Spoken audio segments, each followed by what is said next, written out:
Deuce.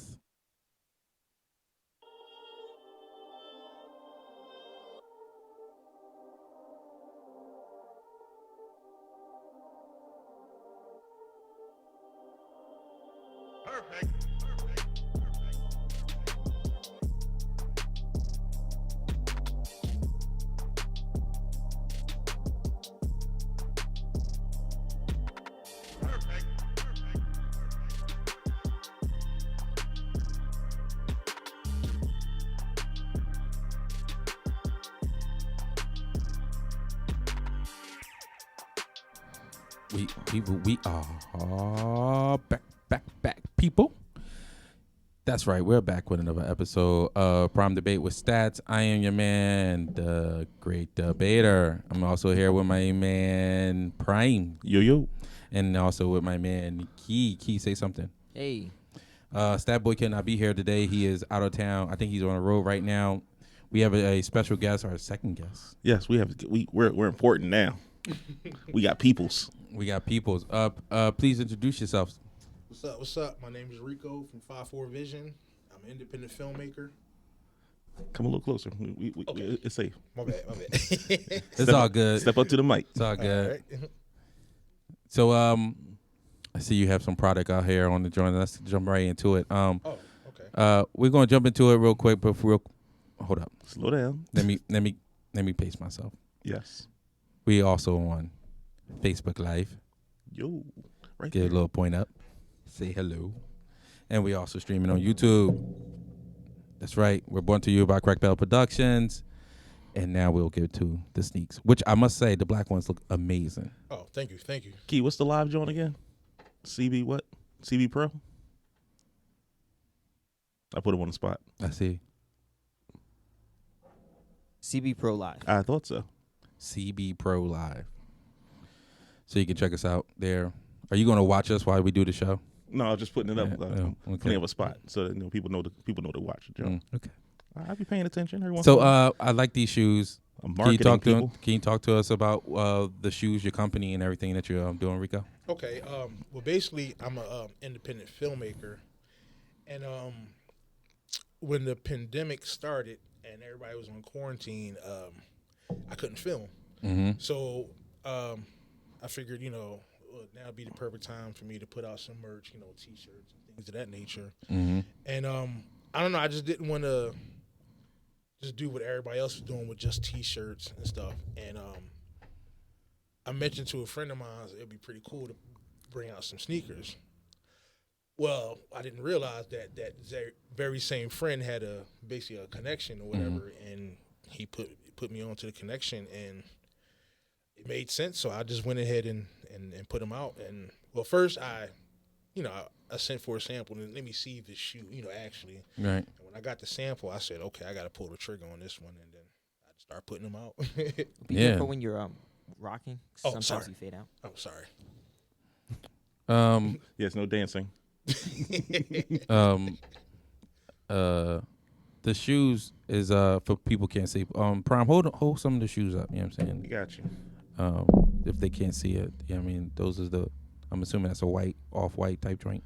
No, that's gray and That's pink. gray and pink. Gray and pink. We're That's gonna mine. work on your color line. I am I'm a little colorblind. I ain't gonna hold you. That one's not out yet. That's basically going to be the my breast cancer awareness one. Oh, okay. Dope.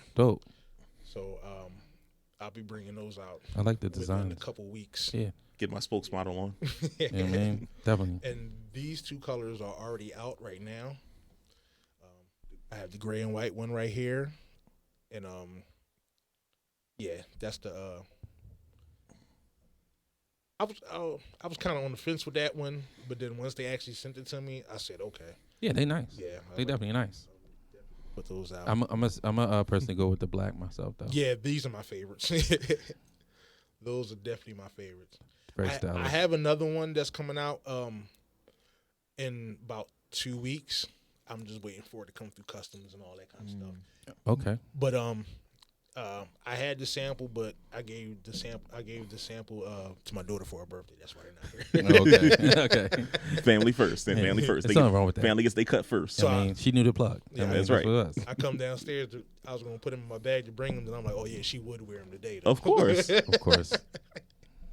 But they seem comfortable. They look nice. That's a really smart move because people do like shirts and jackets and stuff like that. You have a jacket on as well. Jacket on. You know what I'm saying? So I definitely see that, but you don't see too many people doing merch when it comes to like footwear and stuff like that. So Yeah. that's pretty dope. I see the logo on there. Oh yeah.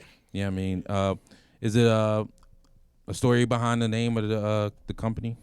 5-4 Vision. I'm from Winfield, in West Philly, 54th Street to be exact, 54th and Arlington. Okay. And pretty much, people ask me like, where did I get all my creativeness and stuff like that? And first thing I think of is 54th Street, because I was, a quiet kid growing up, so I was very observant. So I would just sit back on my block and just observe everybody, people going to the store and, stuff like that. And, and so it was like it helped me develop my creativity. So that's why I call my company 5-4 Vision. So it's kind of a kid just from 54. pretty much, tribute to my neighborhood. Nothing, no gang stuff or nothing like that. Right. 5-4 Vision, nigga. You recognize? No, we ain't doing that. No chili, no bang bang. No, that's dope. So, you say you're an independent filmmaker. Yes. What type of films, and if not, what type of films, what got you into deciding to do the actual filmmaking process? Okay. In January 2004, I moved to Hollywood. Just because I had a chance to move to Hollywood. Why not? Yeah. Yeah. A former mentor of mine's. I grew up, looking up to him and everything. He was in the music business and everything. He did a lot of tracks for like Rockefeller, early in the days, stuff like that. Okay.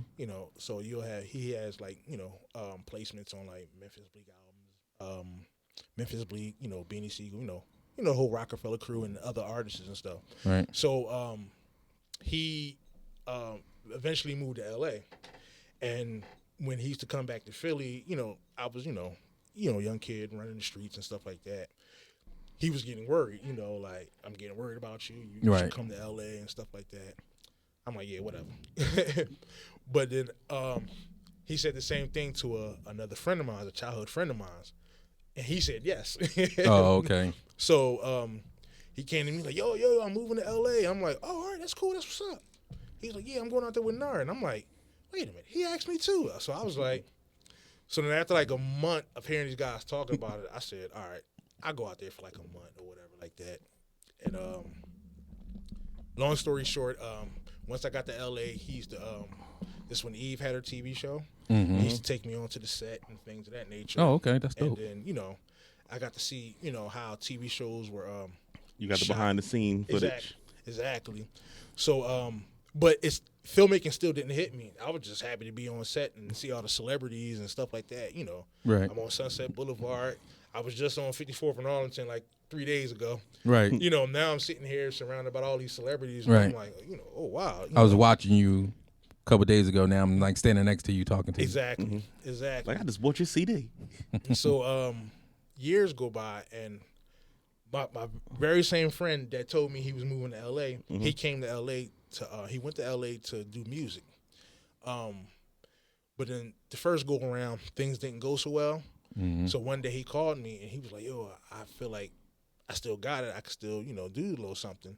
But this was the time when YouTube first came around. Mm-hmm. So I told him, I said, bro, I was like, all right. I was like, I believe you can do it too, but it's a little different now. Now that YouTube's out, the internet, you need videos, you need this, you need that, promotional, all kinds of videos and stuff like Right. that. So we tried to get a friend of ours to film music videos for him. Mm-hmm. And she was willing to do it even for free. But she was swamped, her schedule, So she was like, I can do it, but you guys may have to wait 2-3 months. 2-3 months is not going to. So one day, my roommate, he had a little in-house studio or whatever, and he had the MacBook and everything. Mm-hmm. So one day I noticed he had iMovie. Yeah. Yeah. I use it to do this show. Oh, okay, cool. Ta-da. So I'm like, all right. So I had a BlackBerry at the time. So for shits and giggles. We're not even gonna hold that against you. I had a BlackBerry once. Oh, this is like, I don't know how long. This is like 2010 or 9 or something like that. I actually have a bull who is very excited because the BlackBerry's coming back out next year. Oh, Yeah. wow. It's all dependent. My John died. Like. But I noticed that I can upload footage from my BlackBerry to iMovie. So I'm like,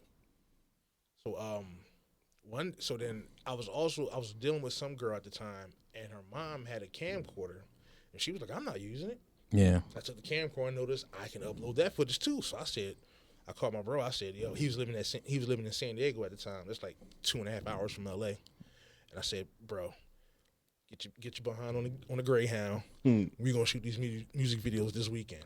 He was like, how? I was like, I got a camera. We'll figure it out.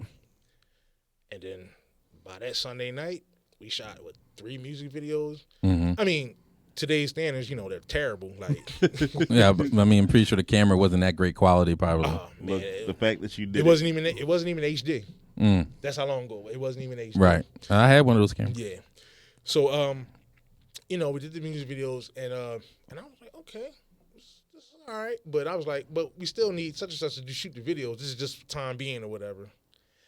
And then he came back up to LA the next weekend. We shot more videos. And I'm like, you know what? I think I could just do this myself. Right. And then I asked a friend of mine's, what actually it's kind of funny. What actually gave me the confidence to become a filmmaker was a close friend of mine. He was a porn star. Only right in LA. Oh, So, Only right in LA. See, now this is where Stat Boy needs to be here. You just said his favorite word. I mean, yeah. Porn. Yeah. so We get them like twice a month. at the time, I was also rapping a little bit, and somehow I fell into doing music with my friend for his movies.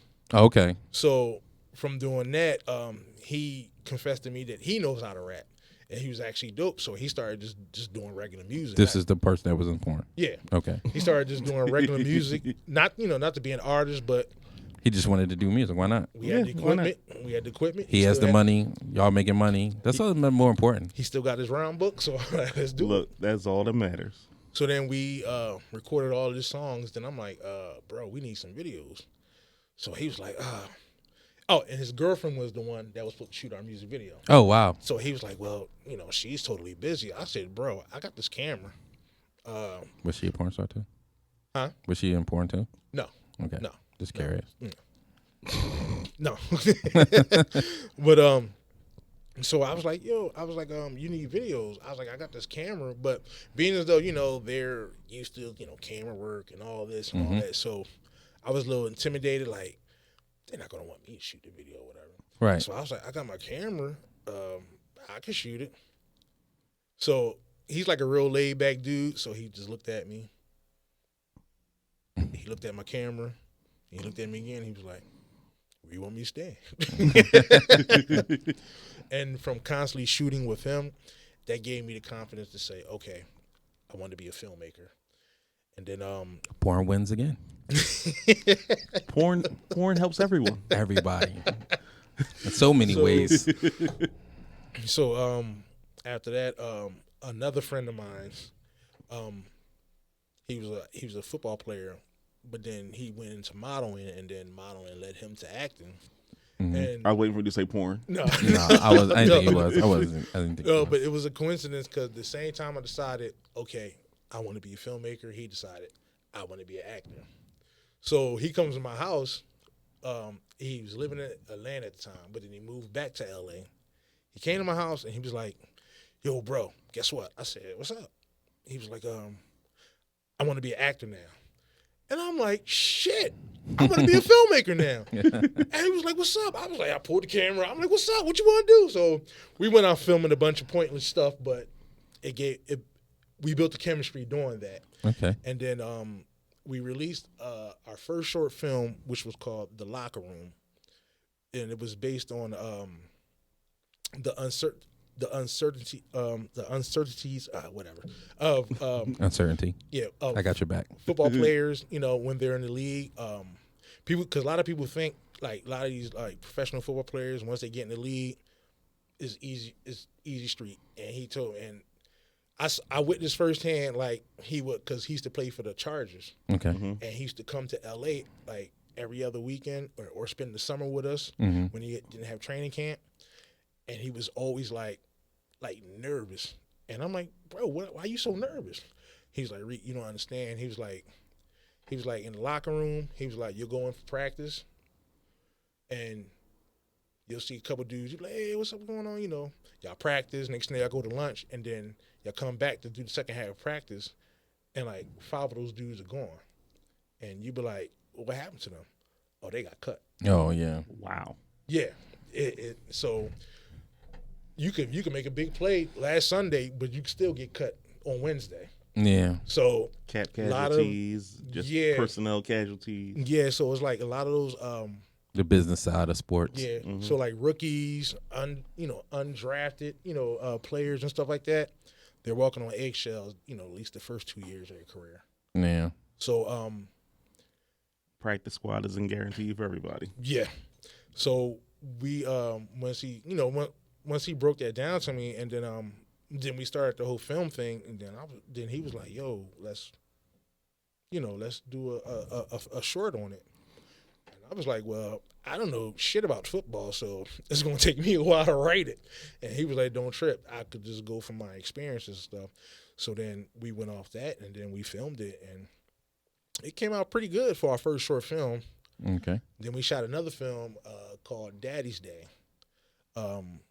And that one I was like, okay, I think I got something. Right. And because once I saw it, I'm like, once I finished editing, because I do everything. I write, I edit, I shoot, Right. I do everything except for that. He literally is a one-man army. He filmed he filmed the scene in my house, Yep. and he was doing everything, period. Only thing he didn't do was hold the light while he was filming. I got Because he needed a stands for free that. hand.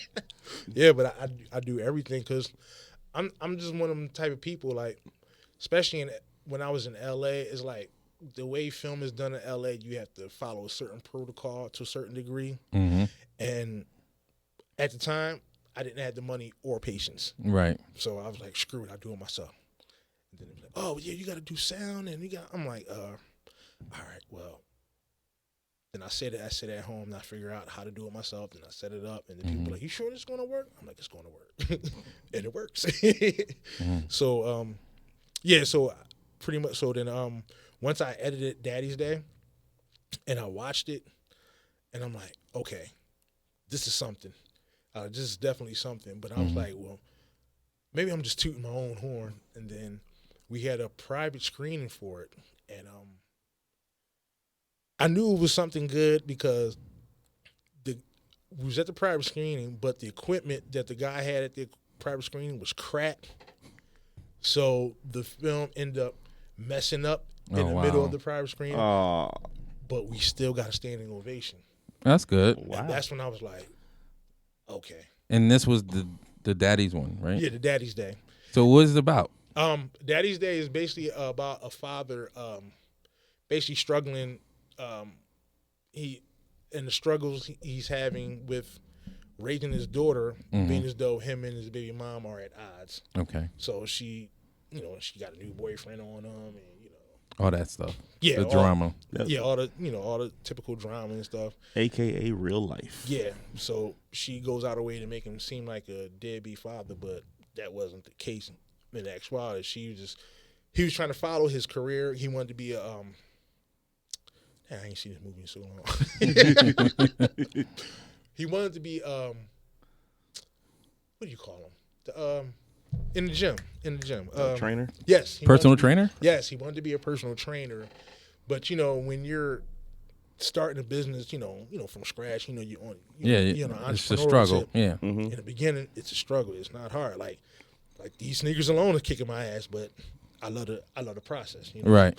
And basically, she leaves him, and you know, you ain't about nothing, you ain't doing none, that personal training stuff ain't going to happen, and then that's when the struggle started. You know, her trying to keep. And how long was this one? This movie? This is short. This short was only 18 minutes. Oh, okay.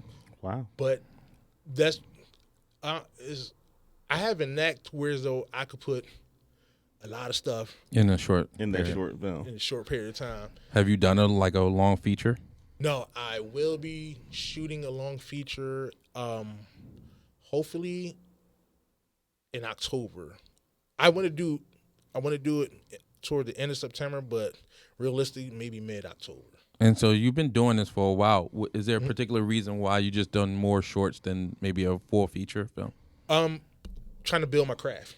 Yeah, just trying. Yeah, Because you didn't go to like film school and like all that other stuff. And you're self-taught, so you had to because it's funny. trial and error. Yeah, I did film school for about 5 months, Oh, but due to health reasons, okay. I had to stop because at the time, my doctor told me like, you're doing too much right now, so you got a choice, either school or your job. I got to pay rent. Right. No. Right. Had to pay rent. So Every once in a while, reality kicks in. yeah. So I stopped going to film school, but I wasn't discouraged because a lot of stuff I learned before film school. Like I'm the type of person I could learn everything about something, but won't know the technical terms. Right. So I'm sitting in class and I'm like, okay, I know this, I know that.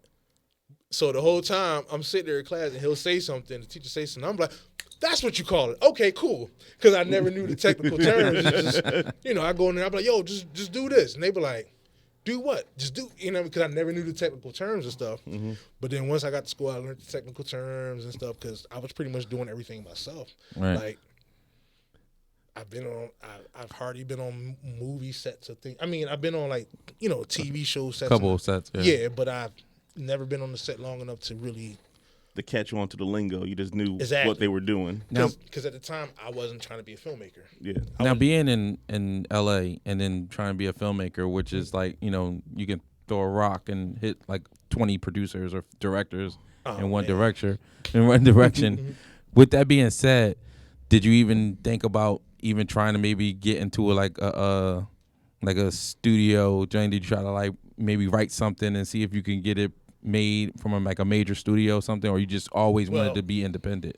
Well, in the beginning, you know, of course, like every filmmaker, I want to, you know, get into Hollywood. I want to, you know, Right. You know, But because the make that only one reason why I'm epic- asking because your interest in filmmaking and the way you started was kind of different than normal people. Yeah. So, or from the norm, I won't say normal people, but from the norm. Mm-hmm. Yeah, I'm saying that's the reason why I was thinking maybe you probably didn't have those, you know, I'm in Hollywood, I want to, you know, make a movie, like those type of aspirations and stuff like that. Well, it started that way, but once I actually picked up the camera, was basically the beginning of YouTube and Facebook and things of that nature. Mm-hmm. So then, I don't know, just putting out the regular videos, just, you know, just for shits and giggles or whatever, like, hey, look what I'm doing or whatever. Right.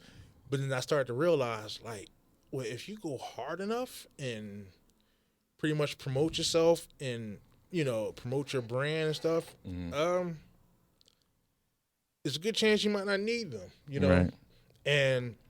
But I guess I was thinking a little too ahead than everybody else because my partners and everything are looking at me like, bro, you crazy. Like, no, because, and it was like, I feel like we can do this ourselves. And I was like, I feel like the internet is going somewhere where we're not going to need the, what do they call them? What the typical means, the runners and the gatekeepers. We ain't going to need the gatekeepers to, because honestly, Hollywood is nothing but a bunch of people like, pick me, me. And you got 3-4 old dudes like, okay, you this year. You know, I ain't got time for all that. You know what I mean? Right. I don't like long lines at McDonald's or whatever, so I'm damn sure not going to stand there. Because there's millions of people out there trying to be filmmakers and all that, and they're all following the same path. Like my friend, he's an actor. He said when you go to these auditions, he was like, every audition you go to, it'll be the same group of actors and stuff. And a lot of times people don't know this. With a lot of films, they've already picked their actors. When they write the scripts, though, you see in interviews nowadays, like, I wrote this script with such in mind. Exactly. Because I pictured them in this role. Exactly. So a lot of times, not all the time, but a lot of times, some auditions would be like, in their head, they're like, well, we already got a person for this role, but if you knock this out the park, we'll give it to you. Yeah, you gotta like sell them Exactly. on you. Exactly. So You know, I just felt like not knowing that the part was probably set for like Leonardo DiCaprio. exactly. And you're Like like, they said, Bokeem Woodbine, only reason he became an actor because he went with his friend on an interview. A Or lot, job And audition. they just liked his Audition. look. a lot. It happened like that for a lot of people. Yeah, they said he walked into the joint with his friend. He wasn't even trying to do the audition, and Yep. they just you come read this part. You got the look. Yeah, if you fit the part. You got because you gotta look at. There's a lot of actors out We here. fit the script for everything else. There's a lot of actors who are trash, but they have the look. They have the look. I was going to say a name, but I don't want to say no names right now. I was about Why to say not? a name like, oh no, he's totally trash. Ooh, I gotta know now. Huh? I want to know now. too. Who? Yeah. I was going to say like Matt Damon. Yeah, Well, Damien. I don't think Matt Damon's trash. I don't think he's trash either, but it's just funny. Yeah. It's just funny to say. But yeah, so How many Borns can he do? Say no, joking. hey, they're gonna keep paying him. Look, Goodwill Hunting Part 7. Part 7, part 20,000. He got to get Ben back for that one. But yeah. Once I saw how the way the internet was going and how you like when it comes to platforms like YouTube, now you have Amazon Prime, and now if you have the budget, you build your own website and stream your own stuff. You feel what I'm saying? So Right. You don't necessarily need Hollywood. Like I look at a lot of actors; they're just popular employees. I want to own my company. No, I get it. It makes sense to me. And plus, you're not really trying to be an actor. You're trying to be behind the scenes. And behind the scenes Yeah. is totally different than being in front. So, Yeah, but then a lot of people behind the scenes, they're so desperate to get put on that they'll sell off 70% of their content just to get put on. And you're like, hey, my stuff is in the movies. Like, yeah, but You're making pennies. Yeah, you're making pennies off your own movie. And, I mean, yeah, you're in, but You're not really in. you don't, yeah, I'm going for ownership with mine. So it's like, it's going to take me a little longer. I got to work a lot harder. But at the end of the day, everything comes back to me and whoever's involved in the film, far as the actors and stuff like that.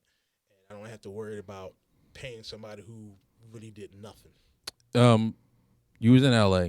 You said about the industry and on that side of the coast. What about New York? You ever worked or thought about working in New York or anything like that? No, I've never actually been to New York yet. Well, Been to New York. Yeah. But yeah, but see, the thing was, I was in LA and I was doing my whole film thing and everything, but I started having health issues. So at first I was like, all right, I'm gonna ride it out, get things popping, and then I'll worry about what's going on and stuff like that with my health. And then I just kept getting sicker and sicker and sicker. And then my wife, who was my girlfriend at the time, you know what I'm talking about. you can say her name. You're allowed. You can say her name. Tara, I call her the crazy Arab. So Just remember who said that when you go swinging. I say it every morning. But anyway, one day we had a conversation and she said, Rico, she was like, I really feel like you need to come back home and get your health together, and everything. And I'm like, come back to Philly? You crazy. I'm staring at palm tree right now. Like, you telling me to come back to Philly? Like, Right. I was like, no. I'm going to ride this out. I was like, I'm going to be all right. I'm going to ride this out. And then she told me something that, like really stuck with me. And she was like, listen, if you die trying to pursue this dream, I'm not going to celebrate any of it. And I was like, oh, shit. Wow. I mean, because she rather, Yeah. she's like, I'd rather have you than whatever stardom or whatever you chasing or whatever Right. like that. So then Oh, So her thug ass has a heart. Oh, I'm probably gonna get hit for that. Probably so. Yeah. So one day, she said that, and then like a couple days later, I was having some issues, and then and I remember laying on the floor in my room, and I heard my roommate come in the house from work or whatever. So, in any other circumstance, I had the perfect roommate. He minds his business. He never comes in my room. He's real laid back. He's real chill. Right. So I'm laying there, and I'm hearing him. He come in. He's going through his routine, cutting his computer on. I hear the microwave. Whatever. So I'm like, all right, Sam doing his usual shit. But then it hit me. I'm like, God damn, I could be laying here dead. He wouldn't even know it. Oh wow. Yeah, he wouldn't even know it, and I'm like, probably hear a thump, be like, oh, he probably dropped his shoe. I haven't seen him in a few days. What's that smell? Oh wow. So, hey, bruh, I know we busy and everything, but you gotta wash your clothes sometimes. Like, that ain't my clothes, bro. So I basically, I called my wife. I'm like, all right, I'll come back. So then, I came back to Philly, and then I came back to Philly. So that's why I haven't been to New York yet. Okay. Because once I had the health issues, I came straight back to Philly. Well, how long has it been since you've been back here? What, 4 years? So it hasn't been that. Five. So it hasn't really been that long. No. I came June 2015. Okay. Yeah, you never stopped working, so Yeah, like you had to slow roll it a little. That's all. yeah, it was. Now being a filmmaker in Philadelphia is tough. Of course. Like it has its pros and cons. Like what I thought was hard wasn't hard. I was just looking in the wrong places. As far as I thought I couldn't find good actors in Philly. Oh, it's talent all over this place. Oh yeah. I met one person, a good friend of mine's. Her name is Courtney Lene. She's an awesome actor, awesome singer, and everything. And she saw my first short film, Losing Faith, the one you came to the premiere for. And I saw that one. Yeah, I saw that. Oh, you saw that one? Yeah, I sent her the link. I saw two. Okay. I saw two of your shorts. Okay, cool. Yeah, with no shame. I had to promote you, so I sent the link through the group so everybody know who was coming on. Oh, all right, cool. So the lead actor in their The Losing Faith one. yeah, the one that plays Faith. Mm-hmm. Well, her and Courtney are childhood friends. Okay. And they're all, the whole acting circle and everything like that. Okay. And she reached out to me and was like, "Hey, I saw your short film with Chelsea, and I think it's dope." Oh, and also Chelsea Scruggs, she has a web series out now called Kindred. It's pretty dope. So check that out. It's on YouTube. Would definitely plug that. Definitely plug that. Yeah. So I gotta show love. Look, trust me, when the show's Yeah. over, we'll put all the websites, all the links up. Let us know. We got you. Yeah, I do my job. So basically through that, Courtney reached out to me. He was like, "Hey, I love the film and everything. I would love, if you have any more roles and everything, I would love to work with you." So, after doing my due diligence, going through Instagram and I'm like, all right, cool. And then the fact that, she was so close to Chelsea, I was like, I'll rock with you. So I met up with her and we had a meeting, and I was basically telling her how I struggle to find actors. And it's like I just opened up something, because little did I know she's a part of a group of all these amazing actors. Right. And then I'm like, I was like, where have y'all been? where y'all be? I got all hood. I'm like, where y'all be at? Like, you know what I mean? And then she basically told me, she was like, see, they're all in theater. Mm-hmm. And a lot of them, a lot of them haven't really gone into film yet in Philadelphia, because they feel as though there weren't many great filmmakers, and then by the time they get to the great filmmakers, all the roles taken and stuff like that. So they didn't want to put their necks out, being a part of crappy projects. You don't want to be the person in the next. Yeah, because Mama, who fried the chicken? Exactly, or who made the potato salad? or all the other hood movies. And the theater scene is a little bit more better as far as talent, exactly. and as far as I guess roles. Yes, The parts are better. The stories are better. Put it this way, I hated going to plays they changed like They changed the Courtney idea, and that whole group of actors. made you like going to plays.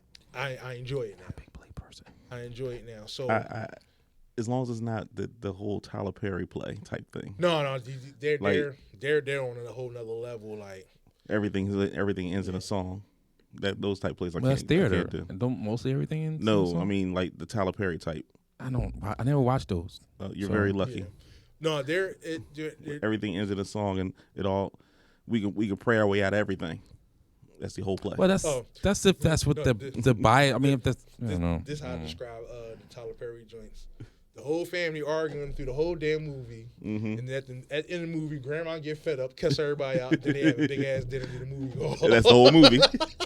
You funny. Then the movie go. And in credits. Like I'm a fan of Tyler Perry as far as the filmmaker and businessman and everything he's done and his accolades, but I just can't watch his movies. I sit there like, I love his movies. I don't like his plays. I can't. I tried. I can't, I've yeah. tried a few of them, but I love his movies. Those movies to me, it's like they're really. I feel like they're pretty good. the Medea movies. No, his movies, not the Medea. Oh, the Oh, one but- he's accent. No, just movies that he does that doesn't have Medea in it. What, like Temptation? Was that one? I don't know. No, Was no, that no. The Temptation? Family That Prays was That was a good one. That's one of the few ones of his I like. Didn't he do a Daddy's Daddy's Little Girl. Daddy's Little Little Girl. Girls? and then he did the one with With all the the characters. one with Malik Yoba got in a car accident. Yeah, that's the Why did I get Why married? did I get Why Did I married? Get Why Married? Did I Get Married? Yeah, that was good. They was good. They was good movies. Those was good. He does good movies when he's not doing Medea, in my opinion. Yeah, I guess that's what it is. It's just the Medea thing. Just like, You like the Medea stuff? Up until Medea goes to jail, then I got off. What number was that? That was the third one. 75, No, that was the third one. 42. It was Medea picked the teeth. But look, that's what made his name, so I'm not gonna hate him no, on that he, stuff. he found his niche and he wrote it to the So wheels what was the fall. lady name? I'm trying to like YouTube it. Chelsea, what was our web series called? It's called Kindred. Oh, Kindred. Yeah. I was trying to type her name in. Sorry. Oh no, yeah, type in Kindred. I don't know if it's Kindred web series or just Kindred. Okay. I'm seeing it. Like Kindred the Family Soul. Yeah, just Free plug. Hey, free plug. Yeah. Tell What them up, come- family? Kindred Family Soul. Yeah, tell them Yeah. come on. And Tell them come on. I know all the actors that are from my understanding, all the actors that are in this web series are from Philadelphia. So All right. you know, You found it? I think I found something. let me see.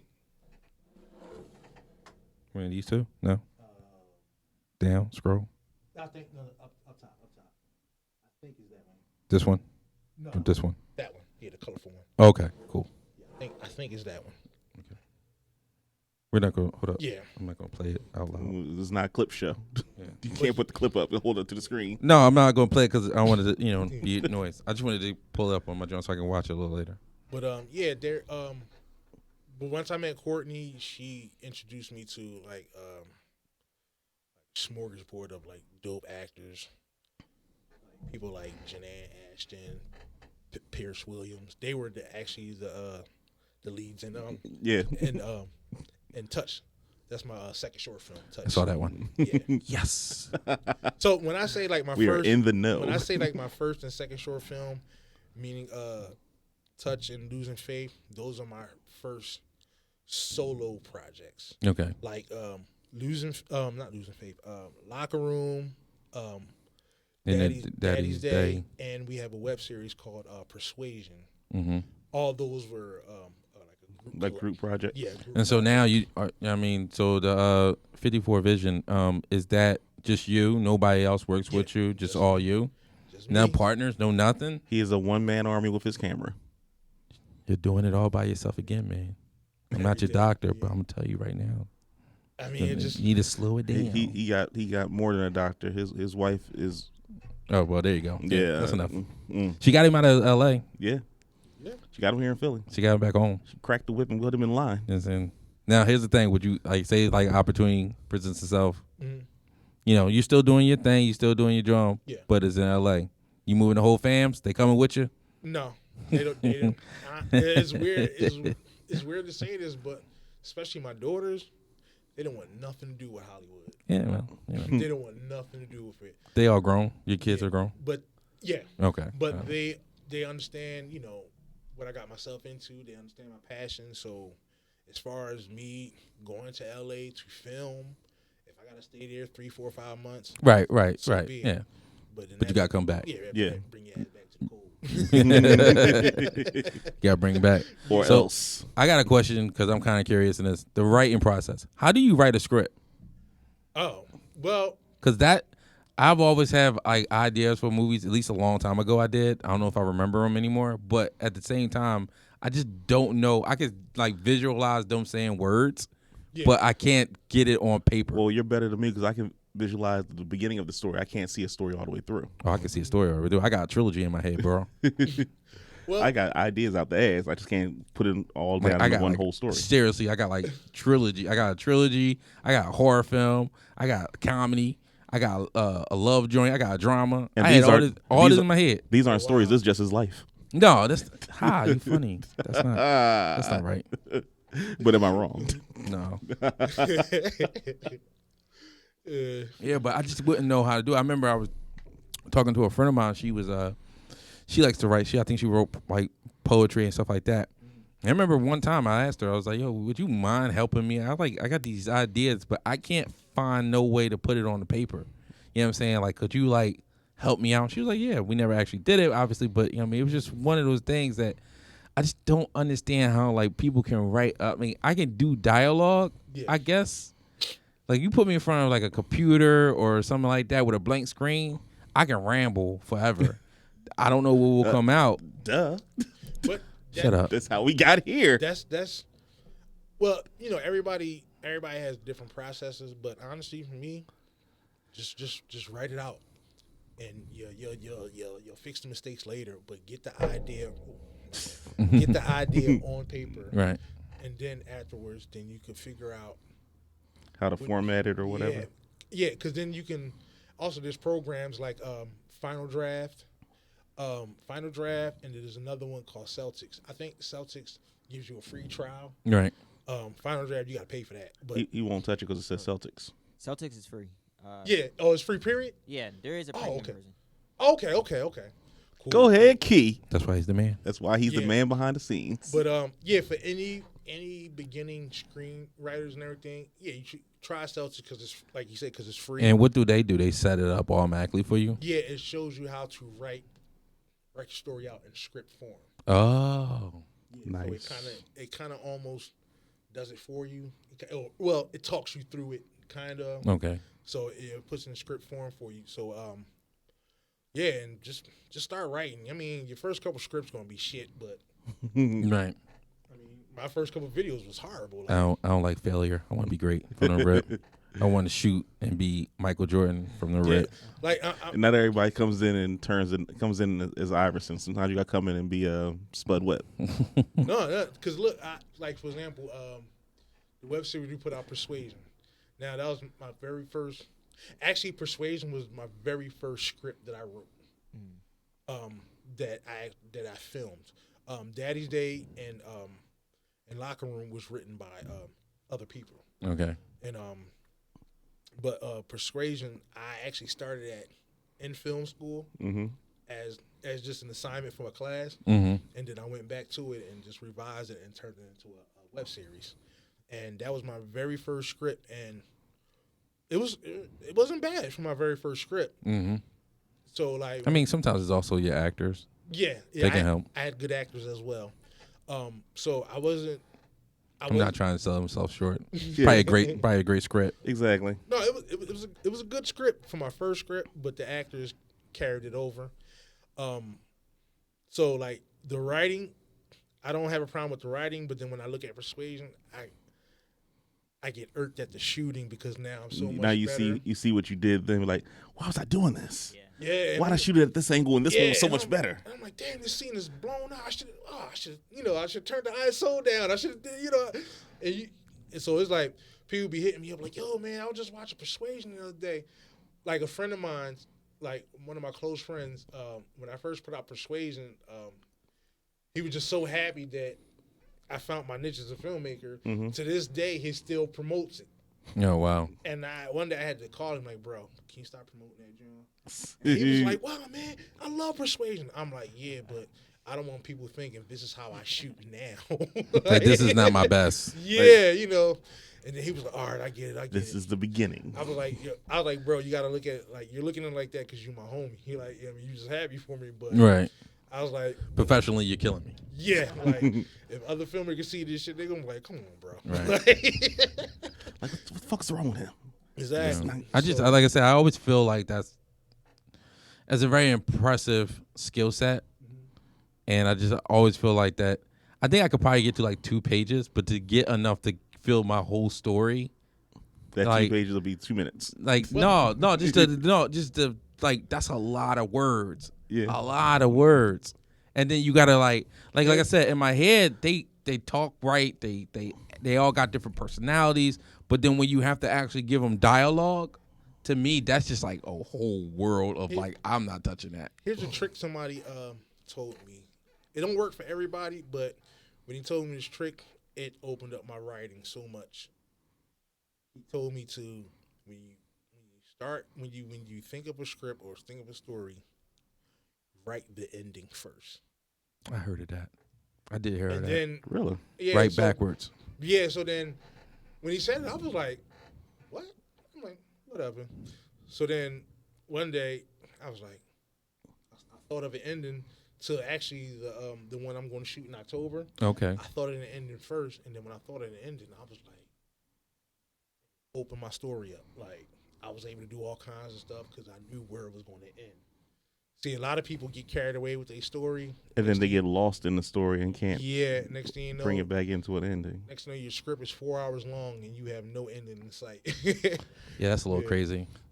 I think I did that with one of my ideas of my ideas of a film I was thinking of. I did have the towards the end of it, but I didn't have the beginning of it. But it was the process of me thinking of that, trying to take it that way. So yeah, it does make sense. That's dope. Now I think about it, it makes sense. I got plenty of beginnings. I couldn't get an ending to save my life. I still wouldn't be able. I don't know. Like if I can get like a page or something. Oh my God, I couldn't even get like a conversation between me and you on a paper. Like to me, it's like I feel like I see people who write books. I see people who write stories. I see people who write for music, whatever. I still think writing a script is one of the hardest fucking things to do. I don't know why. It's no joke. I just think it's I by far it's the believe it. hardest thing that I think to do.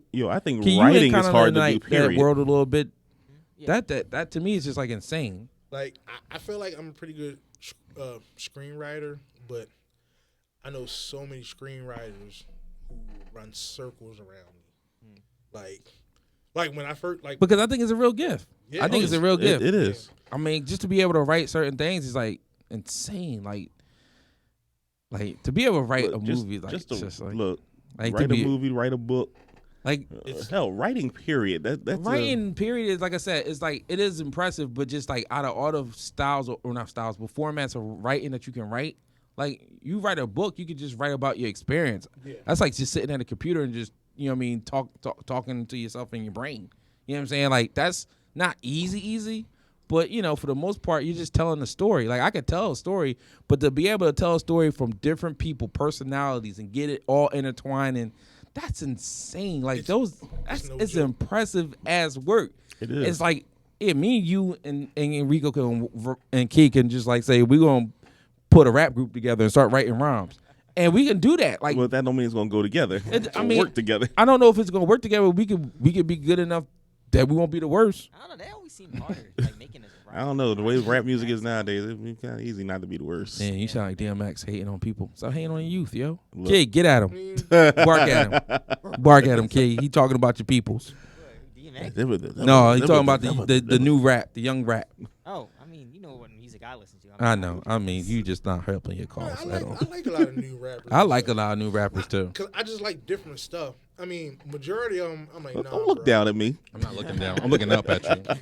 I mean, majority, I'm like, nah, bro, like you ain't getting it. But there's a lot of stuff. Like for example, on the way up here, and we was listening to West Side Gun, and Vern was like, "What is he talking about?" Oh, the first one, the first Yes. track. Yeah. Yeah. See, the thing is, him as an artist, like he's into so many different stuff, and he put it all together, stuff that you would never thought. Yeah, because if you like break down, what he was saying, you be like, what the fuck? Yeah, and it's like basically he's a street dude who's heavily into art. So like there's actually I think there's pictures of him in like where they're like art auctions where there's all these sophisticated people. Then you see this one black dude with all these chains and Jesus pieces and gold. You know what I mean? And it be him like that's his work. Yeah. So basically he just I love this piece. What is it called? He comes walking up. Wow.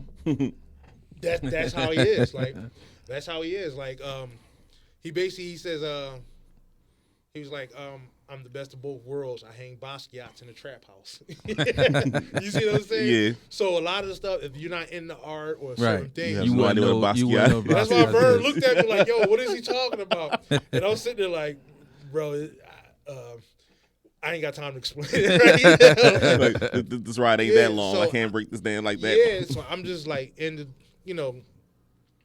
Listen, I listen to Asian rap, trap rap, or what you want to call it. That's a banging. I let y'all listen to it in the car. I've heard he does. It's banging, man. I've heard. He sent my wife a couple tracks to listen to. Yep, she liked them too. I've heard Asian hip hop, German hip hop. German hip hop I had to get used to because the first song I heard, I'm like, yo, it just sounded like Hitler with bars. But then I heard other artists, I'm like, oh, all right, cool. Look, the Asian hip hop, I played at work too. It took a little adjusting because the first time I heard it, me and my wife used to always go to this one restaurant downtown, and they'd always have videos on the TV. Sometimes it'd be concert videos. Right. So I saw like the Asian in sync on one screen. Right. Or then I see a play they're doing. And every once in a while they put like a live concert. You see hip hop, we like. And you just sit there and stand there. I literally would stand there and be lost because I might catch a couple words here and there that don't really translate and be like. That's what I do. I try not to understand the words. Like for me, I'll be like, this is not going to be. If you listen to it and you don't speak the language, it's just like I read some of the words, just make sure they're not using no N-bombs. Like, please don't be like, using no N-bombs. Yeah. You know what I'm saying? Or do you not like saying anything like totally racist or anything? We have exclusivity on that. You know what I'm saying? But then afterwards, it's like I'm not gonna learn your lyrics. I mean, anyway. So I want to know if your flow sound good and then how you getting on this beat. You killing this beat? You rocking with me? I'm big on delivery. Remember, Meth used to talk about that. He say when they would go overseas and they would say the lines word for word. Right. Like their Asian fans, and the Chinese fans, but can't talk to you. Can't speak a lick of English. Yeah. But they know they can recite the song. They can recite the song and everything else. But I'm like I'm gonna play some of that music on the way home tonight. So y'all gonna be listening to this joint. It's gonna be the bomb. You know what's funny? When I was living in LA, somebody put me on to the movie City of Gods, right? Yeah. Ooh. So when I saw I had no idea. First of all, at the time, when I thought of Brazil, I didn't know much about Brazil. Mm-hmm. So when I thought of Brazil, South America, I'm thinking, just another Hispanic country and all that. And then I seen City of Gods, and I'm like, damn, all these niggas. And then I was like, yo, they gangsters fuck on this joint. Like, yes. So then, but I'm the type of person, once I see something like that, right, I'm not going to cover the movie. Oh, that was a good movie. I go to YouTube, like, I need to learn more about all this shit. Yeah. Right. So then, I went and bought the DVD, and then the DVD the movie comes with an actual documentary of the actual lifestyle of the people, in the hoods in Brazil and stuff. Very rough. And then one of the artists, it was an artist on there who was like an ex-drug dealer or whatever, turned artist or whatever, and they had this type of music called Bali Funk. Now the best way for me to describe Bali Funk is like reggaeton, but more funkier. Oh, okay. You see what I'm saying? Okay. So they was like, yeah, he an artist or whatever like that. So I'm like, what, he singing something? I'm like, this nigga look hard as shit. I can't see him singing. Right. But then they showed a clip of him on stage. Right. And he rocking the crowd, and I'm listening to the beat of the song, and I'm like, yo, this beat funky as shit. Yeah. So then I'm like, well, let me. I found out his name, and then when I started hearing all his music, and like I said, I gotta know more. So I'm like, oh damn, I like his shit. Yeah. What else do they got? So I started seeing other artists, and all of a sudden, Like a month later, I was a huge Bolly Funk fan. I was going. It's this record store in Hollywood called Amoeba Records. Amoeba Records is like they sell all the shit that you ain't gonna find in Tower. And, Oh, right. You know, like you're looking for a soundtrack that came out in '82. They got it. They got it. Or they can get it. That's a DJ spot then. Yeah, it's a DJ spot. Oh, That's a DJ spot. It's 2 stories. Definitely a Nothing DJ but spot. records. Nothing but records in like old movies or foreign movies and stuff like that. That's how So I went back then. I got the movie and everything from Amoeba Records, and I went back like I need to find a CD or something with one of these artists. Right. Mm-hmm. And the girl was like, "You like Bolly Funk?" When I was in there, and I was like, "I like a few songs. I just wanted to learn more." And she was like, "Well, you need this CD right here," and it was a fucking mixtape, right? It was a mixtape. You probably can't find that mixtape now, can you? Huh? It's on YouTube. Oh. I found it on YouTube like a month ago. I was happy as fuck because I lost all my CDs. I was about to say, I know you ain't got that no more. No, man.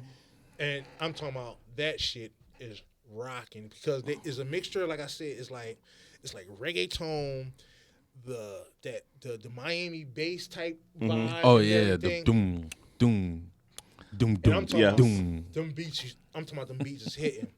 So for like I said, like 3 years, I was addicted to this shit. I'm talking about addicted. I had Bolly Funk ringtones and shit. Oh shit. Like it used to confuse. Didn't know a word of shit that was saying, It but used to- you just knew. It used to confuse the people at my job because at my job it was majority Hispanic, Mexicans, and El Salvadorians. So these ringtones would go on. They be like, Who phone is that? "Is that that ain't Spanish?" But what?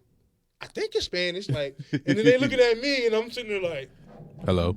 you know what I mean? So then, the funny thing is, the story getting kind of long. Funny thing is, a friend of mine's was dating this girl from New York. And my stereotypical ass, I automatically assumed she was Puerto Rican or something, right? So then we sitting in his apartment, and phone go off, and she look at me, and the song I had playing, the hook was like kind of explicit. It was basically a girl like moaning, like like she getting her head knocked off, Right. And then the dude, I guess he's saying whatever he's saying to her while he knocking her off, Right. But it's in Portuguese, so I don't know what he's saying to her. Obviously. I just like the part when because like she's like kind of moaning on beat. It's just hot, you know what I mean? Right. So I had it as a ringtone. So it Valley goes Funk off. killed a bitch.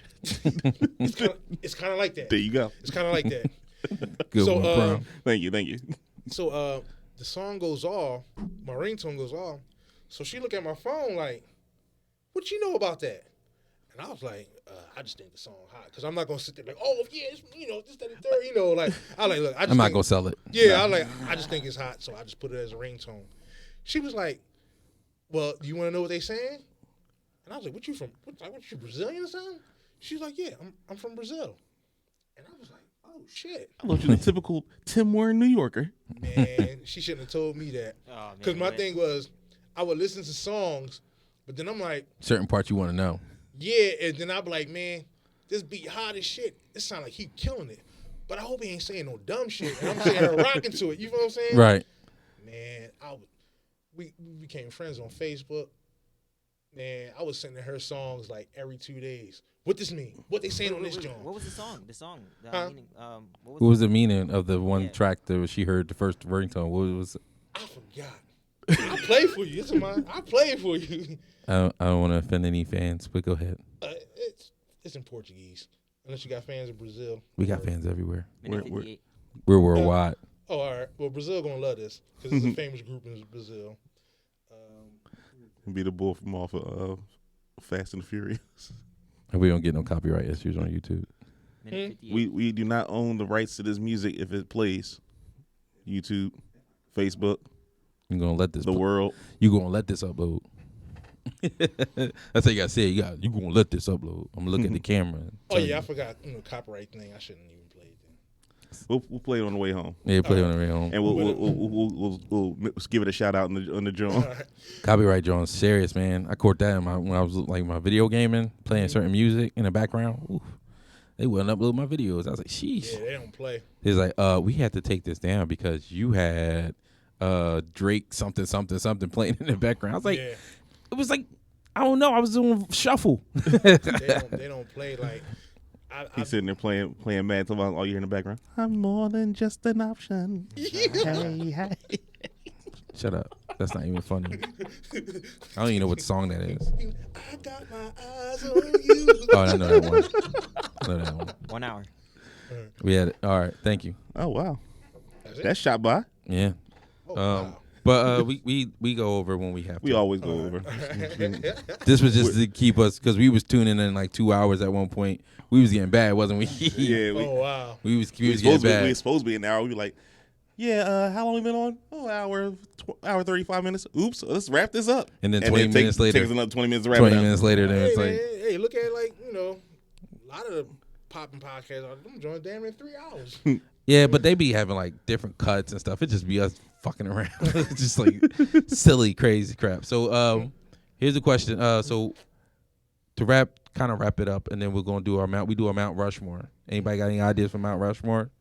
Nobody? Give me a second. I'll think of it. Okay, Kate. Thanks, Kate. By the way, we didn't make any stat boy noises this episode. I forgot about that. no, we was very yeah, well, need Stat Boy. Hey, fuck that nigga. But Come back, man. Always doing some weird stuff. it'll be a family man all of a sudden. Like they like you. They don't like you. So this new We your only movie, friends. So this new movie that you're about to start in October. All right. With that being said, what type of movies do you want to make? Like, what's the like when I was watching your shorts, the Touch, and what was it, Faith? Losing faith. Losing Faith. Mhm. I wanted to ask you about like what was the if it's not so much a message. I think sometimes people overread films to make it seem like it's a message in them. But was it particularly what's the story about? What was the meaning of the story? Because it could be interpreted different ways. Okay, it's crazy. Well, Losing Faith is basically a story of a girl who was in a bad relationship, Mm-hmm. and she basically left the relationship, and then I guess you say a year or so go by, the very same guy that she left just happened to run into her, Right. and she's in like a whole new relationship or Right. whatever, and he's like kind of hating, like, Mm-hmm. like, He sees where he fucked up. at first he like this bitch, like Right. but then he starts to think about their relationship, and he started to realize all the shit he put her through, Right. and then so then he sees that she's a lot more happier without him, Okay. and he accepts that. Okay. And her name is Faith, and basically her name is Faith, and at the time during their relationship, they were losing faith In each other. in each other, Okay. and then he lost her, and her name just happened to be Faith. Oh no. I mean, yeah. I mean, I got the title. The title Yeah. was cool. What about Touch? Touch is basically it's funny because I filmed Touch before in LA, Oh. but that was a long story, but for certain reason we decided not to put it out. Okay. But it always ate at me because You thought it was a good I thought short. I thought it was so dope. Yeah, I'm a new filmmaker, so everything I shot I thought it was dope. Of course. Right. So It just happened that this one really was dope. yeah, and it ate at me for years, and then when I finally decided, okay, I'm really going to pull the trigger on doing this whole 5-4 Visions thing alone, I was like, screw that. I'm reshooting Faith.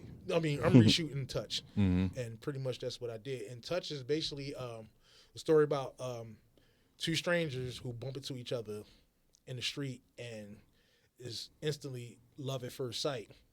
And they simultaneously start to imagine what would life be like together, the good and the bad. Right. And so basically that's Touch in a nutshell. Yeah, that's why I wasn't too sure about that when I was watching it. When I was like, I was assuming that they were seeing the same thing. In a sense, yeah. Because I was like, well, that could just be, because I was like, it could be just her point of view or perspective or what she's seeing and not his. But I was like, well, I think it's both. That's why I took it as. I took it as it was both. I interpreted that it was Yeah. both of them, especially because of the way the movie ended. You know what I mean? The film ended. Yeah. And yeah, I thought that's how it kind of like, that was just me. I don't know. No, it's No, you could look at it several different ways. Yeah, Like, right. But that was just, Yeah, because it happened to me with Losing Faith at the premiere. Dion was there, and people were like asking me questions like, "I love the way you did this, and it symbolized that and this," and I'm sitting there like, "Okay." no, the stop sign symbolizes stop sign. the worst one is I always go back to that people interpret things crazy is the Get Out movie. The scene when I saw a YouTube video of Jordan Peele answering like Reddit and tweet questions, Mm-hmm. and the scene where the girl's eating the cereal and she has the Fruit Loops separated from the milk. Yeah, And she it was has like a glass of milk and everybody was like, because that's, she don't want color, she wanted to keep them separated because of the white milk and all that. And Peele was like, well, I just think she's a little bit of an odd person because she is an odd character. Yeah. And that's just the way she's eating her cereal in an odd way. Mm-hmm. Yeah. And that was pretty much it. But because it was just like, people was like, no, it has to be, you didn't see it. Wake Someone up, had to people. think that way though, because I'm like, why? It's just an odd way. I mean, Fruit Loops is delicious. You don't eat Fruit Loops? I don't know, but it's like such a. Do you eat colorful- Fruit Loops? Yeah, Yes. I mean, It's good. It's a delicious cereal. There's no brown in Fruit Loops, so it's not like she was racist to the Fruit Loops. but like colorful. I don't know. See, look, keep thinking there's a message in it. Okay. I feel like somebody on the crew would have thought that too. Would you have felt better if it was Frosted Flakes? I mean, They wouldn't have thought that. They thought it Count was Frosted Chocolate. Flakes. You know, if it was Count Chocolate, then I'd have been with you.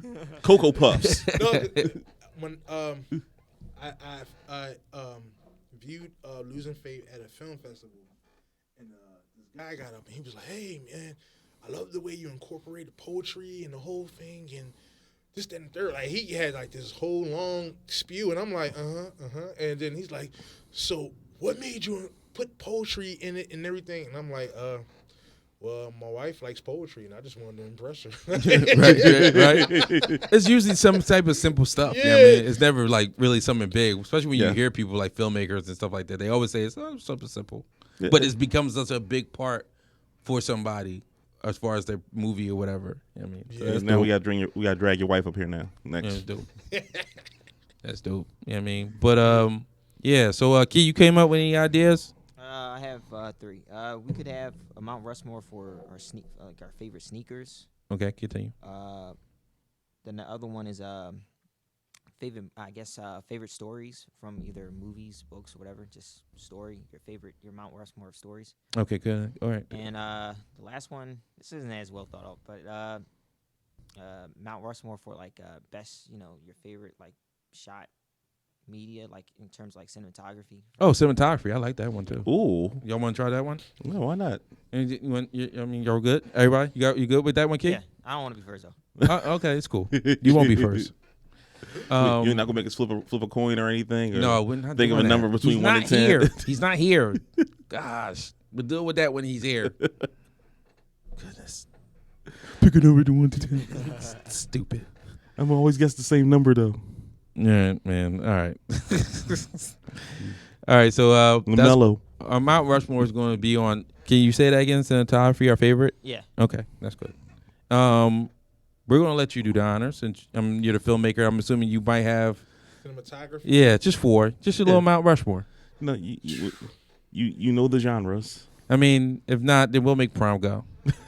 Gee, thanks. Well, as far as cinematography, the one. Are we talking about as far as movies or the actual filmmaker? No, we're talking about the film. Like, what film had a great cinematography, right? That's what we're going with? Yeah, or it could be like a TV show. Or a TV show. Oh man, Like what Music video. What Or a genre? music video. What genre hits you? It's not so much a genre. I'm thinking about at least damn near every film Stanley Kubrick ever came out with. Well, pick one that sticks out of all his movies. 2001. Just one joint. I forgot the name. You That's go the- like one at a time, and then he might get more ideas as we go on. If you want to do that. Would you say again? So like They we say do. one, and then we say one if you want more time to give. Get Oh, an idea. okay. I like that. And your first one would be 2001. Space Odyssey. Space Odyssey. 2001. Yeah, right. We'll let you come back. We're going to go to Prime next. Prime, you're going third. That means I go last. We're gonna do the circle. I gotta take a scene like that. I gotta look mine up real quick because I gotta get the title right. Oh yeah, he's good for messing up Whatever. describing a movie that doesn't exist. No, it did exist. Y'all just didn't like it. Whatever. You had to like the damn movie. In Pulp Fiction, What's his name? the overdose scene. Oh yeah. So you just the movie itself or that one scene? No, the movie itself. But Okay. that overdose scene just always sat out. When you Like- stabbed her with the joint, Yes. I was like, yo. Oh, with the Like, syringe? yeah. I'm With, sorry. adrenaline He's like, you shot. gotta do it with a stabbing motion downward like this. He's like, I gotta keep stabbing her like this over and over. He's like, no, just one motion, just stab her once. I'm not stabbing. He's like, when you There you bring go. an overdose junkie bitch over your house, then you can stab her. But since you brought the overdose junkie bitch over my house, you gotta stab her. Great scene. Yeah, that was a dope scene. Great movie. Classic. You know I love Pulp Fiction. Anything with Q in it. Um, You up. Oh, Avatar. Avatar. Yep. Nice Okay. one. Just go with the biggest selling movie of all I time. mean, So no, I'm just it messing with you. was- I'm just the world messing with really you. put me in there. No, but it was. Great You know what I stuff. mean? They've been waiting for that sequel forever now. Oh yeah. And when the But sequel comes out, it's gonna be gonna last like a 3-year movie. What? Avatar. Oh yeah, it's gonna be That insane. movie will be like 5 hours long. It's gonna be. I Not don't- even the director's I'll cut. be honest with you. I think it's gonna be successful, but I don't think the movie's gonna be as good as the first one. And then when Students 2 comes out, the next year 3 comes out. Yeah, It's gonna be a 2 but 3 would probably be good. 3 is always like because you No. take that type of hiatus. 3 is not always good. I mean, I'm just saying with that type of hiatus. Matrix 3. Well, that was. I don't know what they was doing on that. Yeah, that was pretty bad. Anyway, my number Beverly Hills 4 Cop 3. or whatever you want to call it. My movie is Children of Men. I had to look it up. Children of Men. Clive Owens. Oh, when the women couldn't have babies anymore? Right. Okay. That John was insanely shot well. I don't know what they was doing. I didn't see the whole thing. I saw clips of it, but it definitely had me on some yo. The way they I gotta moved the go back. camera Yeah. on that Yeah. on that John, that was insane. I don't know what they used to get those angles, but they was killing it. That's always been a good cinematography one. That's why I like that question. Good one. So he's back on you, Rico. I mentioned it earlier. Pretty much every scene in City of God, Yeah, Yes. that's a good one. like every scene, like it was just like yo, like it was. I don't know. It was just when I saw City of God, I was like, that's what made me realize. I was like, man, America ain't got shit on foreign film. When I saw that, I was like, yo, like it was just crazy. Like I'll put City of God up to films that's coming out next year. Like, you know what I mean? No, I Right. believe you. It is that damn good. Yeah. It was shot very well. Yeah. I don't know, the shot selections, everything was just crazy. Like I watched that movie so much that I don't have to look at the subtitles no more. Because you understand. know. You Yeah, I just understand. know what's gonna be. I just watch the movie now. Like, That's a good one. yeah. You Prime. You might not remember this. This is a movie called Traffic. Each scene had its own color coordination. It seemed like for each story. Like one story was about when Ludacris and Oh yeah, you talking about track? Carjack. Once you Yeah. said it been a while, like I'm thinking like 70s, 80s. Oh, I'm no, like, no. well, John, no, I know what traffic is. Oh, Okay. not a lot, believe it, not a lot of people actually sat and watched the whole movie. I realized that Traffic's dope, that man. movie has not had the critically acclaimed love as it should have. Yeah, like when it that movie was dope. and it, like each scene, well, each story had its own color tone. Like one was set like in a bluish color in the background. One was set like more of a yellowish color. One was like a reddish color. And as they all converged into each other, by the end of the movie, it was just one colored movie. Right. Yup. And that shit was amazing to me. It's just dope, Yeah. man. That was a good That movie. movie was dope. That was a good movie. Yeah. Traffic was a good one. I was hooked from the first scene when Ludacris and what's the boy's Tay name? Diggs. Tay Diggs were walking down the street Yeah. talking about, look, she just scared. She thinks I'm about to rob her. And I'm about to go over and carjack her. Like, just because I'm a black man walking in a white neighborhood, you think I'm automatically a criminal. Yeah, then you end up Look doing what it. you gonna do? I'm gonna go carjack that bitch. Yeah. That was that was a good dope, movie. man. I like that movie. That was a good movie. That movie was definitely. I didn't know a lot of people, like I said, didn't like it as much. I found that out later. And it was like it literally was an all-star cast. Like, I honestly think that movie was ahead of its time. Cause like I said with Space Odyssey 2001, when it first came out, people was like, when I first seen it, I seen it in film school. It's a little weird. Yeah, I was looking at my teacher like, what the fuck is this? Like, you know what I mean? But if you sit back and like just watch it, You be like, yo, like this shit is dope. Like when I first seen it, I was like, yo, because you know my mind wasn't as open as it is now. Right. So I was like, yo, this is some bullshit. Like, where they going? Like, like why they talking? Like, what the fuck? Like, It was definitely a different. It definitely was a different one. yes. yeah. Especially if you got one rolled up, you're like, what? Looking at it all weird. I'll take your word for it. No, I don't partake in such things. Okay. I drink my problems away. Okay. Key you up. Oh, Turn my mic on. The movie Belly. Oh, okay. I don't care. Hype for Williams, a little Hype Williams love right there. Yeah. I love the Yeah. look of it. I don't care for like the story or anything, but I like the look of it. Yeah, so he shot it well because he's a great video. Yeah. He's a great filmmaker. I mean, video filmmaker. That's his name. That's his claim to fame. Videographer. Yeah, what kills me about that movie? Nas' acting. Yeah. Yeah. There's a lot of acting in that. Africa.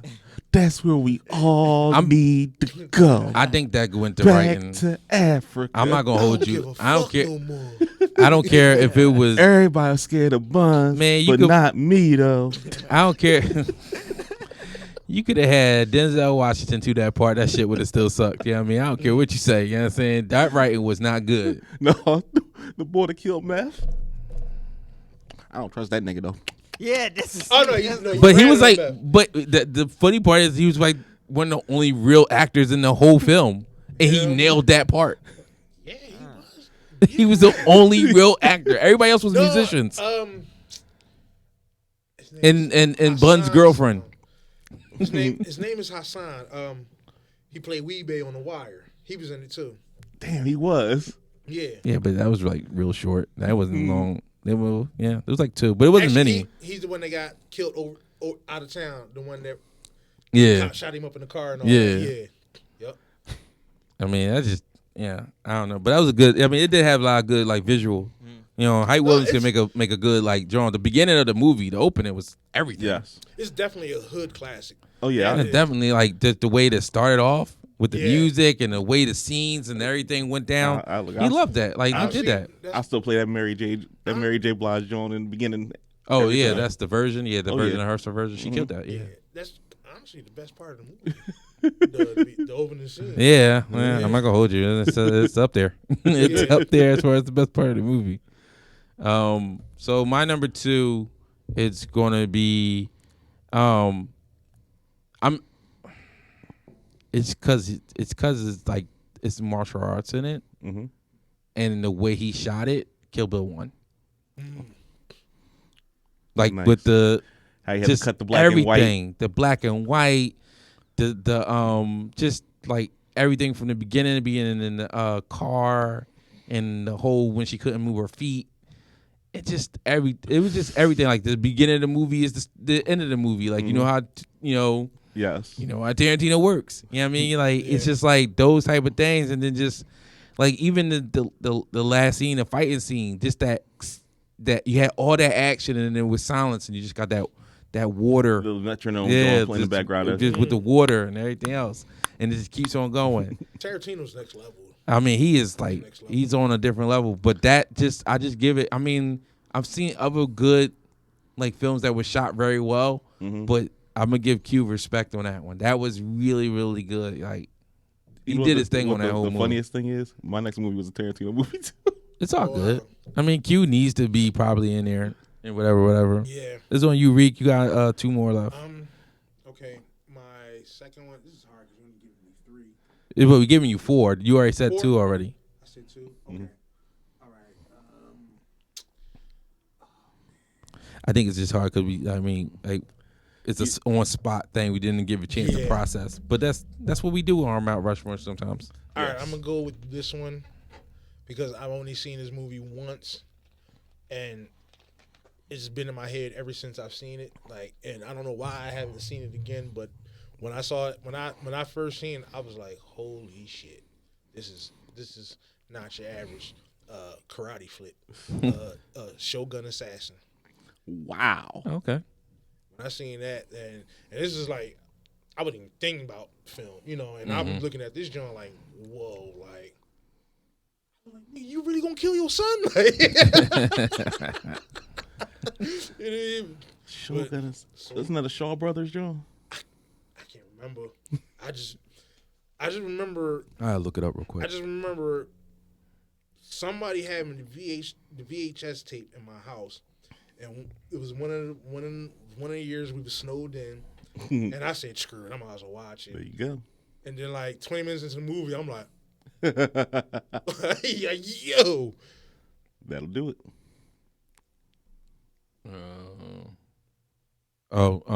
It's your turn. I'll choose. I'm still looking it up. Oh, okay. Like I said, my next one was another Tarantino, John. Actually, was it a Robert Rodriguez, John? Now I'm thinking about it. No, it is a Tarantino, John. Dust to Dawn. Robert. oh, That's Robert. man. That's Robert. That's Robert. Yo, Dust Till Dawn, yo." Then you got me thinking about Dust Till Dawn. Now I'm thinking about Desperado. That's not. Yo, Desperado was. That's not the Shaw Brothers. Oh, it's not Shaw Brothers. No. not. No. I'm not even going to try to pronounce the name. Yi Wu Peng. I mean, the And, studio. No, what was wait, it? no. Oh no, that's the choreographer. The Jizz's first album. Yes. All the skits are from Shogun Assassin. Oh wow. Yeah, I do know It that. blew my mind when I was watching the movie. I was like, "Yo, that's some Jizz's shit!" Like, I was like, all the skits are from that that movie. Yeah, but look, Dust to Dawn. Not just the concept of that being an ancient burial ground that they turned into a bar. Yo, that joint was bananas, yo. If you can't watch Cheech in that movie, talk about what kind of pussy he's selling in this bar Oh man, for 1 penny, and laugh, is something wrong with you. You're funny. Like, we got fat pussy, skinny pussy, smelly pussy, apple pie pussy. I always like about the movie is when like everybody knew that like, they wasn't going home. They was like, "Oh, we're not going home no more. Like, this is all done. Yep. This is crazy." That That's a good one. if you ever when And then at the ending with all the trucks and everything at the end. Yes. Oh man, that was you crazy. see it as a whole pyramid, a whole Aztec pyramid, and all the trucks and stuff at the bottom of it. And then That all over the years, over Yes. the centuries. if you watch real closely, when Sex Machine realizes he's turning and he like feels his teeth pop out, Oh, and he's looking at himself. If you look at the background at tell his story about how he had to kill everybody, it's hilarious Why you say that? because you don't get any words from him. All you see is Sex Machine catching what's going on. He's sitting in the background, and then I did this. But he just not. But you're not paying attention But to it. you don't pay attention because he's telling his story, but they don't have any. There's no audio of his story. But it's Sex Machine sitting there talking about some, and feels his fangs pop out, Right. and he sees his ears pop out. And That was who was that? That's the graphic effects guy. He's the one that does all the graphic gory stuff. The one that had the belt with Yeah, the, and they the had the crotch gun. yes, Yeah. He does all that. He did all that set work. yeah, and everything. because he did it for Machete too. Yeah. Oh, sorry, Machete. Machete. Machete don't text. Key, you up? What's up? What you got? Number 3 for your number 3. More Money, More Problems. The music video, the Biggie one. oh, Nice. A little curveball there. That's a curveball, but okay. I didn't see that. I mean, what was so visually shot about that? What did you like? Anything that Just stand remember out? It was probably the earliest. Was it the bitches and hoes? I don't So even no, know if it's there was true. really even. I'm just messing with you. Oh, I don't even know if that music video really has stuff like that. But in there. But that's the that Yeah, music video. mermaids has- in the background. I don't know. I remember them in the tinfoil suits and all. Oh. that yeah, dancing and then on it. they was playing golf. I remember Yes. that part. Yeah. Yeah. And there was a lot of dancing. So I have the earliest memory of that music video. So I have a lot of love for that. And I just the whole look of it, the aesthetic and all that. And Yeah, and that was, I think, Was that the first video after he passed away? What? It could be. I think it The might. fir- More money, more problems. Was like the first video they put out after Biggie passed away. No, the first video was after he died. Yeah, Yeah. because Yeah. the last Have a video he minute. shot was Hypnotized. Yeah. Yeah, and then the next song, the next What single. was the No, that was afterwards. Yeah, you're right. So it was when he, more money, more problems. Yeah. Because they had that. That's when they had used old footage of him Yeah, when he did his part. when they did his part. Yeah, Well, Because was he hadn't that- shot the video for that. He shot the video for Hypnotized. yeah, and then he died right. I keep after. on forgetting that More Money, More Problems is on that album. Yeah, Yeah. yeah. Because I'm always thinking about the what's the one where they do the golf scene, him and Mace. That's That's the more it. money, more problems. That's still the same video. yeah. Yep. Oh, okay. Yep. Because that's his part afterwards. Right. He does that Yeah. part, and then his part starts. Yeah. Right. Right. Okay. Took me a while. Now I get it. Good choice.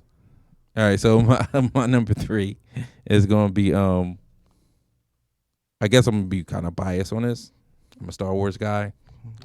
So yeah, I'm gonna go Return of the Jedi.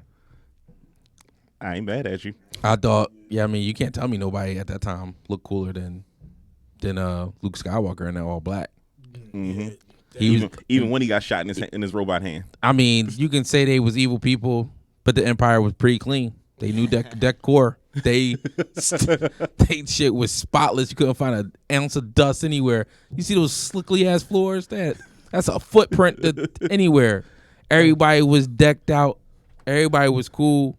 Like there's no way in the world. I defy you to find a footprint on Lord Vader's Oh, floor, man. a fingerprint on that wall. You know what I'm saying? Did you find like a lint ball on the Emperor's gown? Nothing. The red Emperor guards, man. I wanted to see them fight when I was younger. I thought they was the baddest thing. But not just that. The Death. I mean, come on. When they blew the Death Star scene, that was no better scene than that. When the Millennium Falcon flies out and the way they did that was in like 80 something when technology was not that good. Mm-hmm. You're right. I mean, they really pulled off a pretty impressive feat on that. I just love everything about that. And then the Ewoks and the speedsters. How do you do the speedsters? I'm a fan of Star Wars because I met George Lucas and he was cool as shit. Nice. I thought he was gonna front. Nice. He was cool, and he married to a black chick. So Nicer. I mean, I never knew the black chick part, but the fact that you met him, so I'm meeting the person that met the person. Yes, like 6 degrees separation. Yeah, I met the man that met the man. I was actually in a music video with him. What? What? Can you explain that story? Please. Just like pause. Yes. We're gonna time out the whole Okay. Mount Rushmore for this story. All right. I wish Key was back from where he ran off to. Well, taking business. you know the comedian Jamie Kennedy. Yeah. Yeah. Well, remember he had the show out on MTV. Yeah. Well, the finale was a music video called "Chilling with Bob Saget." I remember that. Yeah, I'm in that video. Oh, shit. Me, Terry Crews, and George Lucas. Wow. I'm going on YouTube. You know, as soon as we get out of here, that's going on YouTube. Just so you know. I'm on YouTube in that. Yeah, I'm in that video. That's you ever see the picture I took with Terry Crews when we shaking hands and stuff? Yeah. Well, that was like 3 years after the music video, and I was at Roscoe's Chicken and Waffles in L.A. and he was in line waiting for a table too. Sorry, I'm hungry. Sorry. It's all good. Sorry. So then I'm like, You just missed the beginning of the awesome story you just missed. He was in a music video with George Lucas. and Terry Crews. I'm sorry, What was it Terry for? Crews. Screw Terry Crews. What was Yeah, it pretty for? much. huh? What was it? Jamie Kennedy, the comedian, for remember that TV show he had on MTV? He's a little young. He might He's not. a little young. He might not know that. Yeah, But go ahead and say it. Well, basically, he had a TV show on MTV, and like I guess the season finale of the episode, the last episode, the end, he did a music video for a song he created. It was him featuring Bob Saget. It's called "Chilling with Bob Saget" because people see Bob Saget on TV, you know, the Full House thing and all that. They don't know Bob Saget is raunchy. Yes, as fuck. he is one of the. We talked about Ron. Yeah. Him. We talked So- about him before. This video was kind of like revealing that to people. So like, you know, the I video, remember he's that like, hey, video. I'm gonna go chill with Bob Saget for the night. So he thinking he's gonna be with this old clean cut guy. Yeah. But then Bob Saget takes him on this crazy ass adventure. He beat up 50 Cent, Snoop Dogg, all kinds of. No, he didn't beat. He beat somebody else up. No, it was a part of the song where they was in VIP, and then Jimmy Kennedy was rapping. He was like, then such and such, and 50 Cent walked in, and Bob stand up, then Bob Saget looked at him like, who are you again? It's hilarious. But You know that Dave Chappelle, that reminds me of the Dave Chappelle skit when he was driving with Wayne Brady. Wayne That's what it Brady, was. yeah. that's pretty much how it was. That's exactly how it was. So, but Damn, yeah. So man. you know, a friend of mine, he used to do. He was like a professional music video guy, so he was in like a lot of videos and shit. You know. He's the background. Yeah, and one day his manager or agent, I don't know what you would call it, as far as them guys, called him, was like, hey, if you're not doing nothing, I got a quick paid gig for you. And he was like, no, I'm just sitting here hanging with my homies. And he was like, I got a quick paid gig for you. He like, how many homies? He was like, it's just me and 3 other people. He's like, bring them with you. So And that's how you went. yeah, so we all went. So then I'm standing there. We all just standing just watch the video. Right. But the lady thought We was were part trying of to her. be background, so she Right. gave us forms to fill out. Oh. So I filled it out and everything. And just so happened I had on all black. Mm. And they were like, oh, we can use you for the bodyguard scene. The bouncer scene. And I was like, Okay. fuck. All right, whatever. And the next thing you know, I'm standing there, and they're like, "Yeah, so you and Terry's going to be the bouncers." So I'm like, "Who the fuck is Terry?" And I turn around, and He Terry saw that Crews big ass walks. tree Yeah, walking. he walks up, and I'm like, but then the crazy thing is, when all this drama with Terry Crews and stuff, it's like I'm conflicted because when I met him, he was so genuine and so nice. He was like, "Look, bro," he's like, "You look nervous." I was like, "I ain't never done this shit before." He was like, Right. just follow my lead. You know, I'll talk you through it and everything, blah blah blah. And he did exactly that. Like, pretty much halfway through, I was totally comfortable. I was Right. relaxed, and like he made it real easy for me to be in that video. Yeah, he looked out for you. Yeah, That's and what's then up. when I seen him 2 years later at Roscoe's, my homie was like, "Oh shit, they go Terry Crews." I'm a Philly dude. I mean, I'm not gonna run up on you. I'm not one of them type of dudes. You never got starstruck. Come Yeah, on. no, never. Don't even. No, I ain't gonna front. When did I get starstruck? Well, it's kind of a fucked up story, but we met. We went to the studio with a friend of mine, and Black Thought was in the studio, Mm. and then I'm like, "Oh shit, that's Black Thought." Oh, okay. So then he heard we was from Philly. He's like, "Y'all from Philly?" I was like, yeah, we from West Philly. He was like, "Oh, that's what's up. Roll up." Man, he pulled out some exotic shit and just grabbed a handful and gave it to us. So I'm like, all right, so this is back when I used to smoke weed. Disclaimer. Yeah. So I rolled the blunt, and then, I still had all this weed back. And, out of respect, I handed it back. He's like, "No, that's y'all." And that was when we first got to LA, so we was on some broke shit, and we ain't smoke weed. Me and my homie ain't smoke weed like a week because we ain't had no money. Right. Man, we had some exotic for like a week and a half. I said, "Bro, we going to smoke like one blunt a day." But this shit, Yeah, make it last. But then once he gave, then I was like, yo, it's like I would see a celebrity, and I'm like, "Oh, all right, whatever." And then they interact with me, and I'm like, "Yo, you cool as? Oh, all right, cool." Like, you know what I mean? So it takes them to say hello to you to get the starstruck. You like, oh, okay. Yeah, because If you see it, what you see, you be like, man, whatever, man. You ain't saying you ain't nothing. wanna be that bull. I don't be like fuck them or whatever. I just be like, "Oh, okay." Yeah, what's up? Head nod or whatever. Yeah. But Nice if they show cube, me John. love, and I'm like, "Oh," because I've seen so many instances where a person run up to a celebrity, even on a respectful tip, Right. and that celebrity will play the shit out of it. Right. The Ice Cube song, "Shake My Hand and Make It a Firm Shake." Say what up, Ice Cube, and then break. And me, when I first got to Cali, I was still on my Philly shit, Right. I wish a nigga would disrespect me and all this. Whatever. Right. So it was like, you know what? I don't want to say nothing because if one of these celebrities try to play me, I'm a spaz. So Right. I would never say nothing first. Right. You know what I mean? Because I had, all right, 2 instances. I'm just going off on a tangent. 2 instances. I was working at the House of Blues, right, in Hollywood, and I was a dishwasher. So naturally, I was a little embarrassed. I'm in Hollywood. I'm washing dishes. Right. There's all kinds of celebrities and fine women walking. And I'm sitting there with the stupid ass plastic apron on. Right. like Right. So my second day there, I was not in a good mood. So I had this cart of dishes I had to take from the 3rd floor to the 2nd floor to wash the dishes or whatever. So I'm walking, and this happened to me it's the same exact way 2 times, but 2 different Right. outcomes. I'm walking, so then it's this tall dude with a suit on. He's talking to these 2 young boys, right? And you can tell he like giving them some game or whatever. So I'm like, excuse me. He don't say nothing. So I'm like, excuse me. He still don't say nothing. So I'm like, yo, my man. Turn around and it's Magic fucking Johnson. And then he was like, oh man, I'm so sorry, brother. You know what I mean? So I'm like, oh shit.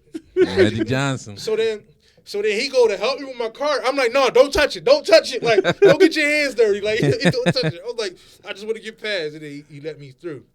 Second time this happened, right? He's magic. Same situation. I had a joke for that. Don't I touch knew you it. did. Don't touch it. So did I. Don't you touch it. We'll fuck up everything. You know how hard I gotta scrub to get this off. Gonna ruin all these dishes. I was saying out of respect. I know. I was just, Yes. we got you. We ain't shit. We know. So I the know. second time, I'm coming through with the dishes, and the waitress that was working there, she was this fine chick from Detroit. Like, I don't know what she was mixed with, but she was just bad. You know what I Right. mean? So naturally, every time it was a show there, all the celebrities will always try to get her. I mean, she was bad. Right. And then she just got to L.A., and that's one of the things. You find a bad chick that just got to L.A., you better grab her quick. That was like the Right. thing. You Before know? Right. she gets ruined. Yeah. Before some rich old white dude with 8 Bentleys in his yard get her, and then it's a wrap. You know It's a what I mean? wrap. So, somebody's talking to her. You know what I'm saying? So he got his back to me and everything. So I'm like, excuse me, or whatever. So then the nigga looked at me, and it was Seal, the singer. So I'm like, oh shit, it's Seal. So he looked at me and went right back to the conversation. I said, no, the fuck you did. Man, I put that car to the side, and she saw me. And by this time, me and her got cool. Right. So she came around, like, and grabbed me. And push pushed you back, yeah. Pushed me back into the kitchen. You about to beat up Seal. I was about to knock Seal the fuck About to be a out, kiss like, on the rose. I was about to knock Seal the fuck out. Like, Ooh. Baby. and then he had a 3-day concert, and it was night 1. So I'm like, I got to see this nigga for another 2 days. But then the last night, he apologized to me. Oh, Damn. okay. He apologized to me. And I was like, That's a little weird. yeah. And Yes. I was like, nigga, you know I was going to fuck you up. That's all. Man. Like, you see those scars on your face? You about to have some more. Man, but I guess would it be a cool story if you'd have got your ass whooped by Seal too? no, No. I was not going to let that happen. But it just like, yeah. Just because a celebrity whoop your ass don't mean make it any better. If not, if it's a MMA fighter whoop your ass. All right, Different that's a story. little cool. You know, Mike I Tyson. don't know if he can't hold his hands or not. Because he's saying he can't hold his hands. You ain't want an R&B nigga whoop your ass? I mean, No, if he no. can't hold his hands, it don't matter. You want Drake whoop your ass? I've heard through the I don't grapevine. want nobody to whip my ass. I'm just saying, if he can know how to hold his hands, he know how to hold his hands. I've heard through the grapevine Seal ain't no sucker. See? I believe it. But that night, all I knew is what See, I saw. even Key came up. Key came to the mic like, don't fuck with Seal. I can see it. I mean, no, through the grapevine I heard he ain't no sucker. But that night, I mean, no, I mean, Stan, I mean, He's on yeah. sucker shit that night. Philly over everything. man, shit. Philly over Absolutely. everything. I had a cart full of dishes. It was already midnight. I'm just saying, like, do you tell that story? Does that, like, if it went down, like, no, so I'm gonna whoop my ass or he whooped my ass? Yeah, I think I'd still tell the story. I think I would too. He like, fuck no, I'm keeping that to the book. I'd have moved back to Philly. Straight up, I'd have moved back to He Philly. said I'd have moved back to Philly. I let my city down. All right, so we got to your number 3, right? You're number 3. What was your Yeah, third? No, it's number 4. This my is number number 4. Then now, what was his number 3? My number- He says City of God Shogun Assassin. Shogun Shogun Assassin Assassin. in 2001. in 2001. So this This is is be number the 4. 4. Okay. Just 4 for 4. He's 4 for 4. It's not more so cinematic. I mean, the cinematography is great in that movie, but it's just, well, yeah, I'm gonna say the cinematography because it's 2 parts that really stand out to me, and that's Bronx Tales. Okay. Oh, Nice. Yeah, the part when the kids were imitating, I love that part. And then one of my favorite parts, people may overlook this part, but I don't know, for some reason, when I first seen this scene, man, I had to pause the movie. That's how hard I was laughing when they first introduced Frankie Coffee Cake. When he appeared in the Oh yeah. cover. Yeah. And like he was the shit, but he was ugly in the motherfucker. Like, They call it Frank Coffee Cake because his face is like a Drake's coffee cake.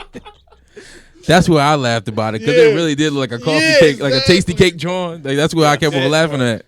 Yes. Yeah. Oh, and the part when they was shooting dice and they made Frank Coffee Cake. Oh yeah, they put everybody in yeah, that the bathroom. and shit. And he was like, I don't want that face looking at him when he's shooting my dice. He said, "I got money on it." I said, "I don't give a fuck." Yeah, it was the, Golly. Wow. Yeah, you're right. His side of his face. yeah.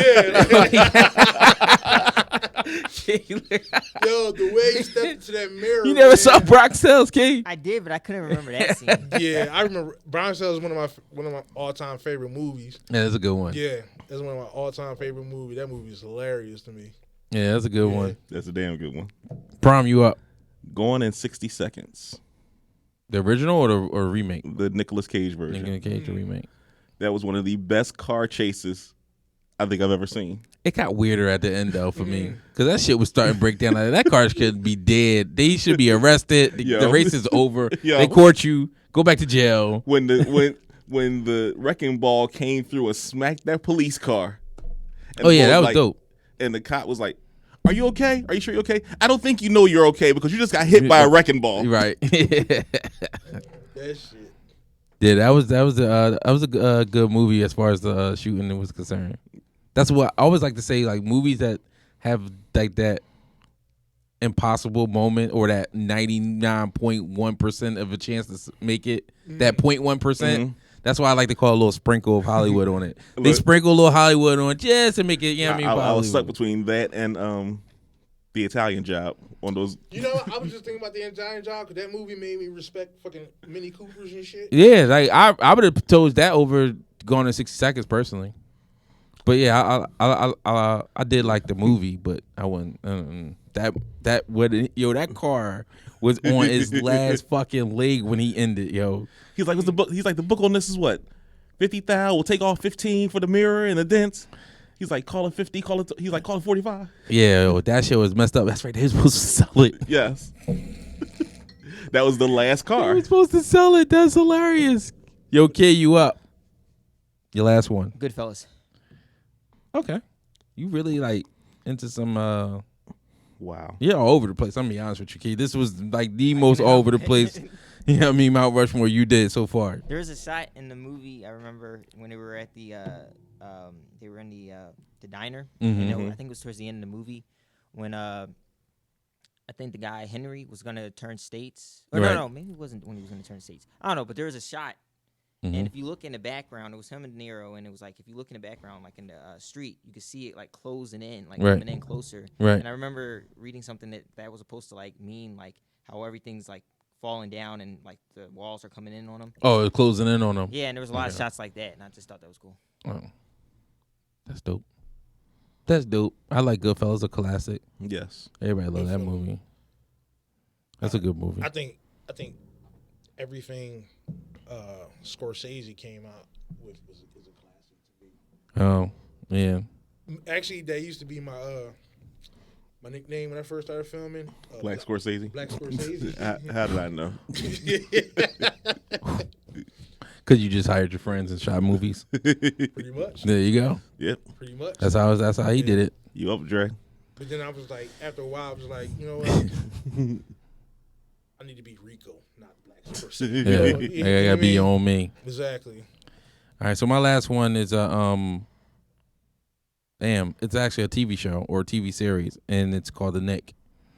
It was about a doctor who worked in this hospital. Mm-hmm.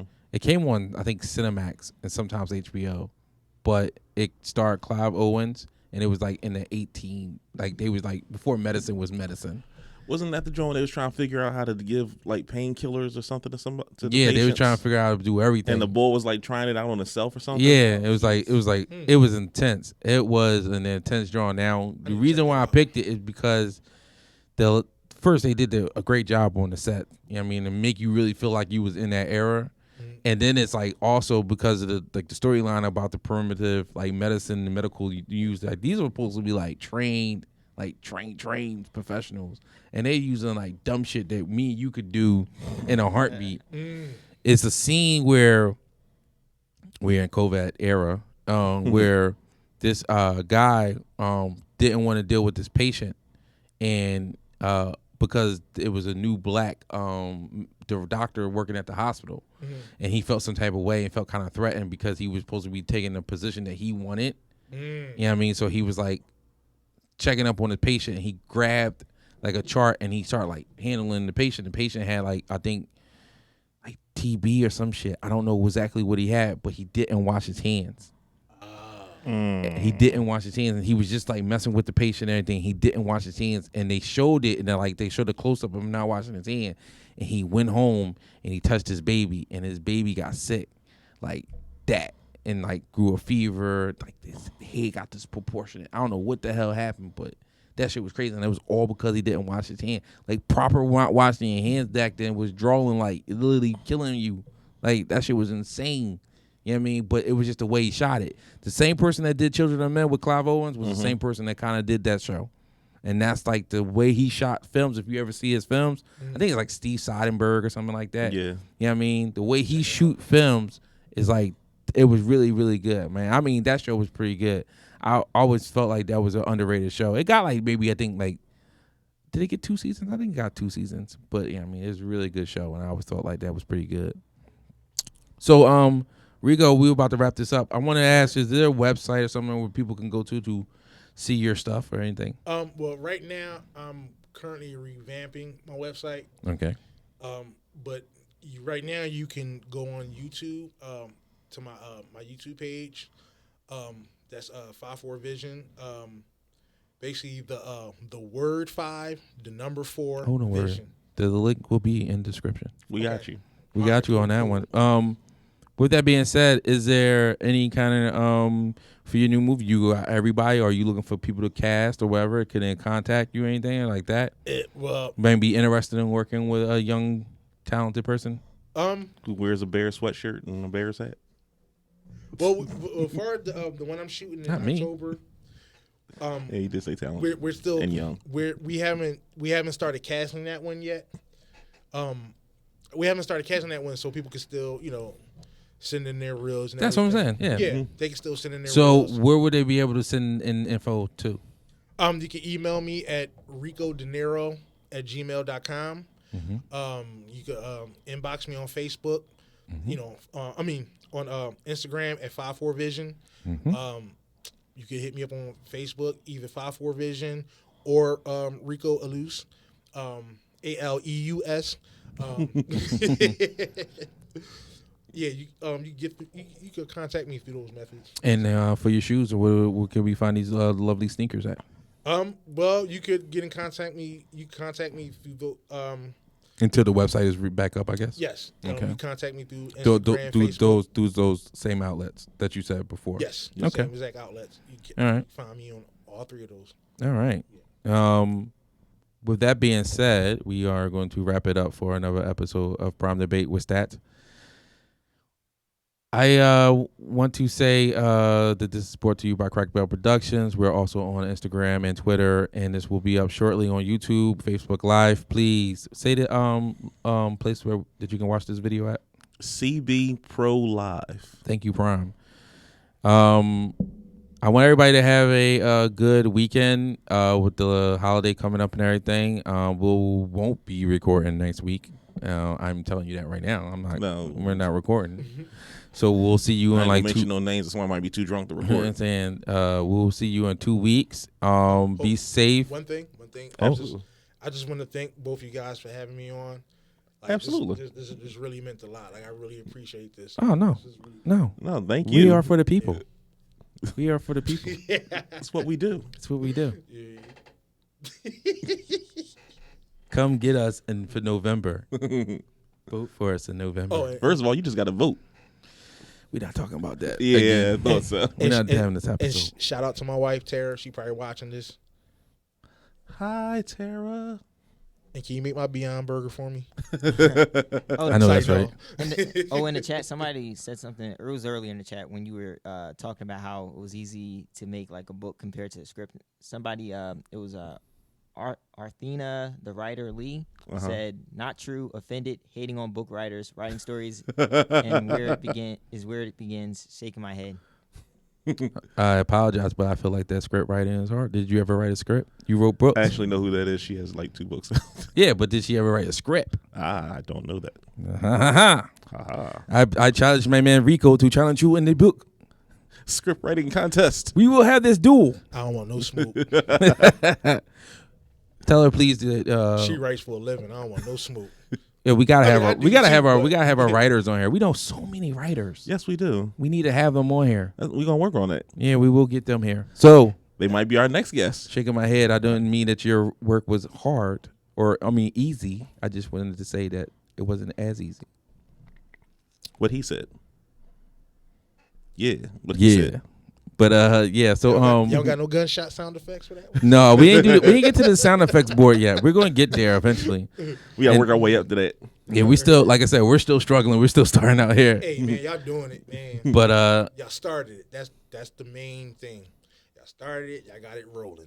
yeah, so we want to thank everybody that put to it. I wish everybody have a safe weekend and Safe holiday. Be and safe out there. Yeah, be safe out there and stuff like that. And we'll see you in 2 weeks for prom.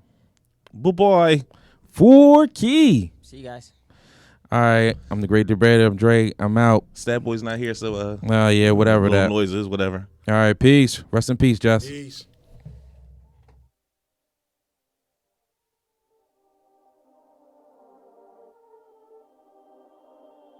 Perfect.